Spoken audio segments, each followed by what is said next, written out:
Scientists at the National Centers for Disease Control in Atlanta today released the results of a study which shows that the lifestyle of some male homosexuals has triggered an epidemic of a rare form of cancer. Robert Bazell now in Atlanta.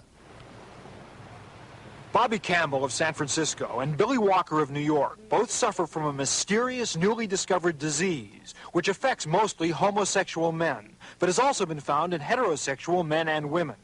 The condition severely weakens the body's ability to fight disease. Many victims get a rare form of cancer called Kaposi sarcoma. Others get an infection known as pneumocystis pneumonia. Researchers know of 413 people who have contracted the condition in the past year. 1/3 have died and none have been cured. Death didn't scare me. It was living with this for a long time. That's more frightening than death. Investigators have examined the habits of homosexuals for clues. I was in the fast lane at one time in terms of the way that I lived my life, and now I'm not.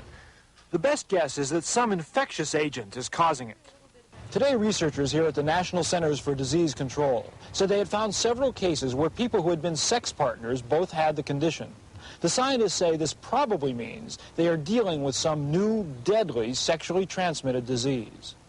The investigators see this as a serious public health problem.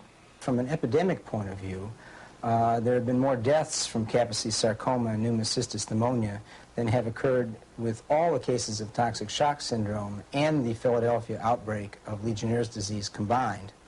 Researchers are now studying blood and other samples from the victims, trying to learn what is causing the disease. So far, they have had no luck.